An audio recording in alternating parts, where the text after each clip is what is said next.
Сегодня мы открываем барельеф нашего писателя Бокова Ахмеда Хамидовича.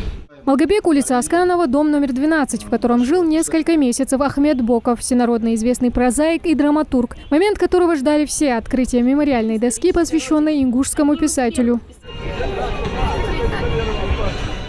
Прикоснуться к великому человеку, вновь пройтись по улочкам, где когда-то, пусть и недолго, жил и работал мастер пера. Для всех присутствующих большая честь. Раяна Албагачиева пришла с ответственной миссией. Сегодня она ведущая на этой встрече. Не каждый день доводится быть свидетелем исторического события в масштабах региона. Для меня честь находиться здесь, и не каждый день предоставится такая возможность. Мне очень нравится творчество Ахмеда Хамидовича Бокова.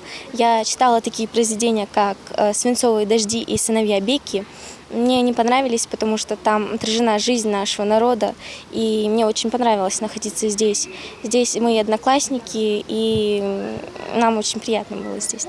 Почтить память и вспомнить известного ингушского писателя собрались представители администрации, интеллигенция города, молодежные организации и школьники. Для каждого пришедшего эта встреча имеет огромное значение. Ахмеду Бокову было присвоено почетное звание гражданин города Малгобек.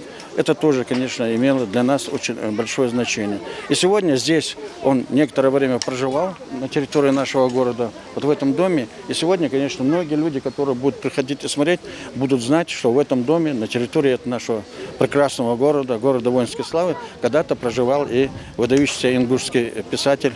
Ахмед Боков – человек с огромной любовью, воспевавший в своих произведениях родной край, его прошлое и настоящее. В его творениях живет правда жизни. Мадина Барахоева родилась и долгое время жила в Казахстане. Во многом о Северном Кавказе, о своих соплеменниках она узнала именно из произведений Бокова. Литературы мало было связано с нашим народом или связано с ингушским народом, и информации мало было. Но мы эти книги передавали, нам привозили с Кавказа, мы читали очень много, берегли эти книги, потому что в библиотеке как таковой не было, и мало говорили об этом. А вот именно сегодняшним периодом мы гордимся даже то, что мы живем в то время, когда это писатели пропагандируются, его читает очень много, молодежь читает. «Багровые зори», «Сыновья Беки», «Трудный путь». Романы и повести писателя знакомы каждому с детства. Литература, впитанная, если не с молоком матери, то точно со школьной или университетской скамьи. Выпускник